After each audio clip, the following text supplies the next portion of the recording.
এখন শুনবেন আজকের গুরুত্বপূর্ণ খবরের শিরোনাম। পশ্চিম তীরে ইসরায়েলি বাহিনীর গাড়িতে বিস্ফোরক হামলা। রাশিয়াকে ঠেকাতে ইউক্রেনকে আরও 450 মিলিয়ন পাউন্ড দিবে যুক্তরাজ্য। যে কোনো হুমকির জবাবে জাতিসংঘের পরিদর্শকদের বহিষ্কার করা হতে পারে ইরানের সতর্কতা। শেষ পর্যন্ত লড়বে চীন, ট্রাম্পের মন গলাতে দৌড়ঝাঁপ নানা দেশের। ট্রাম্পের কাছ থেকে কি এবার কিছুই পেলেন না নেতানিয়াহু? সংশোধিত ওয়াকফ আইন বাতিলের দাবিতে পশ্চিমবঙ্গ জুড়ে বিক্ষোভ, সড়ক অবরোধ। পশ্চিম তীরে ইসরায়েলি বাহিনীর গাড়িতে বিস্ফোরক হামলা। ফিলিস্তিনের পশ্চিম তীরে ইসরায়েলি বাহিনীর সামরিক বাহনে ইম্প্রোভাইজড এক্সপ্লোসিভ ডিভাইস আইইডি দিয়ে হামলা করার দাবি করেছে স্থানীয় জেনিস ব্রিগেড। আল জাজিরার শুক্রবারের 11 এপ্রিল প্রতিবেদনে বলা হয়, জেনিন ব্রিগেড ইসরায়েলি সামরিক যানবাহনে অত্যন্ত বিস্ফোরক আইইডি হামলার দাবি করেছে। আল জাজিরা আরবির সংবাদদাতারা জানান, ইসরায়েলি দখলদারিত্বের বিরুদ্ধে লড়াইরত ফিলিস্তিনদের একটি গোষ্ঠী জেনিন ব্রিগেড, তারা অধিকৃত পশ্চিম তীরে ইসরায়েলি আগ্রাসনের বিরুদ্ধে সংগ্রাম করছে। এই দলটি এক বিবৃতিতে ইম্প্রোভাইজড এক্সপ্লোসিভ ডিভাইস আইইডি হামলার দায় স্বীকার করছে। বিবৃতিতে তারা বলেছে, একটি অত্যন্ত বিস্ফোরক ডিভাইস আগে থেকে প্রস্তুত করা হয়েছিল। রাশিয়াকে ঠেকাতে ইউক্রেনকে আরও 450 মিলিয়ন পাউন্ড দিবে যুক্তরাজ্য। যুক্তরাজ্য সরকার কিয়েভকে আরও 450 মিলিয়ন পাউন্ড সামরিক সহায়তা দেওয়ার কথা ঘোষণা করেছে। রুশ প্রেসিডেন্ট ভ্লাদিমির পুতিনের উপর চাপ বাড়াতে এই সিদ্ধান্ত নিয়েছে লন্ডন। ইউক্রেনে রাশিয়াকে আগ্রাসন বন্ধ করতে বাধ্য করতে বেলজিয়ামের ব্রাসেলসে 50টি দেশের প্রতিনিধিদের নিয়ে বৈঠক আয়োজন করার কথাও জানিয়েছেন যুক্তরাজ্যের প্রতিরক্ষা সচিব জন হিলি। তিনি বলেন, রুশ আগ্রাসন প্রতিরোধে আমাদের আরো সক্রিয় হতে হবে। ইউক্রেনের প্রতিরক্ষা শক্তি বাড়ানোর মাধ্যমে অব্যাহত রাখতে হবে। ইউক্রেনের জন্য যুক্তরাজ্যের সহায়তা প্যাকেজের মধ্যে রয়েছে কয়েক হাজার ড্রোন, এন্ট্রি ট্যাঙ্ক মাইন। এছাড়া দেশটি কিয়েভের সামরিক যান মেরামতের জন্য অর্থায়ন করছে।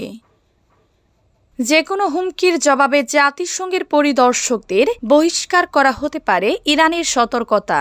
বাইরে যে কোনো হুমকির জবাবে ইরান থেকে জাতিসংঘের পারমাণবিক পর্যবেক্ষক সংস্থার পরিদর্শকদের বহিষ্কার করা হতে পারে বলে সতর্ক করে দিয়েছে দেশটি।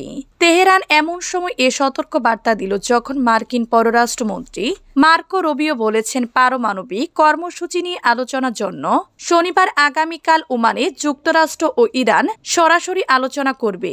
মার্কিন প্রেসিডেন্ট ডোনাল্ড ট্রাম্প গত ফেব্রুয়ারিতে ইরানকে আবারও সর্বোচ্চ চাপের মুখে ফেলার কথা বলার পর থেকে দুই দেশের মধ্যে সম্পর্ক নতুন মাত্রায় উত্তপ্ত হয়ে উঠেছে।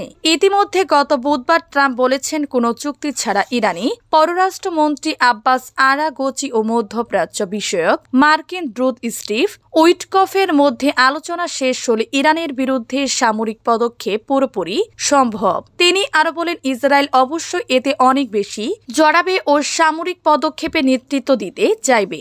পশ্চিমা শক্তিগুলো দীর্ঘদিন ধরে অভিযোগ করে আসছে ইরান পারমাণবিক অস্ত্র তৈরির চেষ্টা করছে, তবে ইরান বারবার এই অভিযোগ অস্বীকার করেছে। গতকাল বৃহস্পতিবার ইরানের সর্বোচ্চ নেতা আয়াতুল্লাহ আলী খামেনির একজন জ্যেষ্ঠ উপদেষ্টা সতর্ক করেন, বাহিরের যে কোনো হুমকির প্রতিক্রিয়ায় জাতিসংঘের পারমাণবিক পর্যবেক্ষক সংস্থার পরিদর্শকদের বহিষ্কার করতে পারে তেহরান।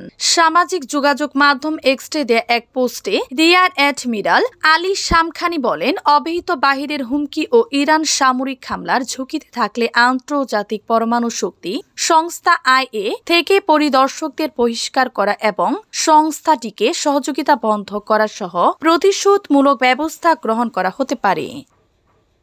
শেষ পর্যন্ত লড়বে চীন, ট্রাম্পের মন গলাতে দৌড়ঝাঁপ নানা দেশের। যুক্তরাষ্ট্র ও চীনের মধ্যে বাণিজ্য যুদ্ধ আরও সংকটের দিকে মোড় নিল।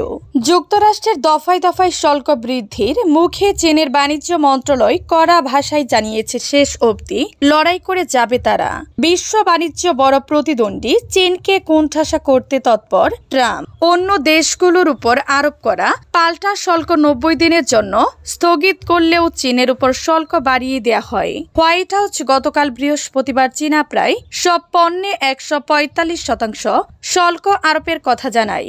এরপর আজ শুক্রবার চীনের বাণিজ্য মন্ত্রণালয় জানায় মার্কিন প্রশাসনের ওই পদক্ষেপের পাল্টা হিসেবে দেশটির পণ্যের উপর শুল্ক 84% থেকে বাড়িয়ে 125% করা হয়েছে।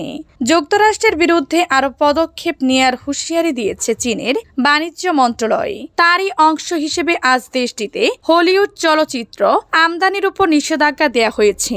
যুক্তরাষ্ট্রের 18টি ব্যবসা প্রতিষ্ঠানকে চীনের বাণিজ্য নিষেধাজ্ঞার আওতায় আনা হয়েছে। এছাড়া যুক্তরাষ্ট্রের শুল্ক বৃদ্ধির বিরুদ্ধে বৃহস্পতিবার বিশ্ব বাণিজ্য সংস্থায় WTO নালিশ করেছে বেইজিং। ট্রাম্পের কাছ থেকে কি এবার কিছুই পেলেন না নেতানিয়াহু? ইসরায়েলের প্রধানমন্ত্রী বেনিয়ামিন নেতানিয়াহু লম্বা তালিকা নিয়ে তড়িঘড়ি ওয়াশিংটন সফরে গেলেন। এই তালিকায় তাদের অন্যতম উদ্বেগের মধ্যে রয়েছে ইরানের পরমাণু কর্মসূচি, প্রেসিডেন্ট ডোনাল্ড ট্রাম্পের পাল্টা শুল্ক আরোপ, সিরিয়ায় প্রতিদ্বন্দ্বী শুল্কের প্রস্তাব বৃদ্ধি এবং 18 মাস ধরে চলা গাজা যুদ্ধ।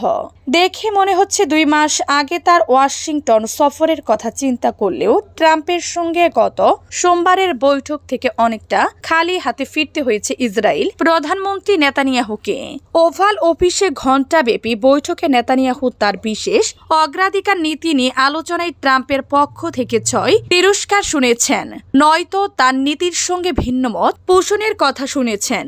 গত মঙ্গলবার আইসিসির পরোয়ানাভুক্ত ইসরায়েল প্রধানমন্ত্রী নেতানিয়াহু মার্কিন প্রেসিডেন্টের সঙ্গে বৈঠককে সফল বলে দাবি করেছেন। বলেছেন খুবই ভালো সফর হয়েছে। তিনি সব ক্ষেত্রে এই সফরকে সফল বলে দাবি করেন। তবে ব্যক্তিগতভাবে ইসরায়েলি প্রতিনিধি দল বুঝতে পারছে এই সফর তাদের জন্য কতটা কঠিন ছিল। ওই সফরের সঙ্গে সংশ্লিষ্ট এক কর্মকর্তা নাম প্রকাশ না করা শর্তে এমনই ইঙ্গিত দিলেন।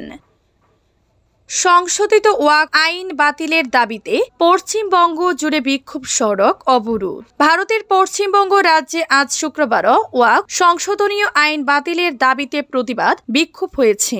জাতীয় সড়ক অবরোধ করা হয়েছে, পুলিশের গাড়ি ভাঙচুর করা হয়েছে। মুর্শিদাবাদের জঙ্গিপুরের পর আজ শুক্রবার দক্ষিণ 24 পরগনায় আমতলায় ওয়াক সংশোধনীয় আইন বাতিলের দাবিতে জাতীয় সড়ক অবরোধ করা হয়েছে। বিক্ষোভকারীরা পুলিশের গাড়ি ভাঙচুর করেছেন, দাবি তুলেছেন এই আইন অবিলম্বে বাতিল করান। রাজ্যে দক্ষিণ 24 পরগনা ছাড়া মুর্শিদাবাদের জঙ্গিপুর, হুগলির চাপদানি, মুর্শিদাবাদের লালগোলা সহ কলকাতার পার্ক সার্কাস। আমতলায় আজ বিক্ষোভ সমাবেশ হয়েছে। পার্ক সার্কাসে বিক্ষোভ মিছিল বের করেছেন কলকাতার আলিয়া বিশ্ববিদ্যালয়ের পড়ুয়ারা। তৃণমূল নেতার বিরুদ্ধে ওয়াক সম্পত্তি ব্যক্তিগত স্বার্থ জবরদখলে রাখার অভিযোগ উঠেছে।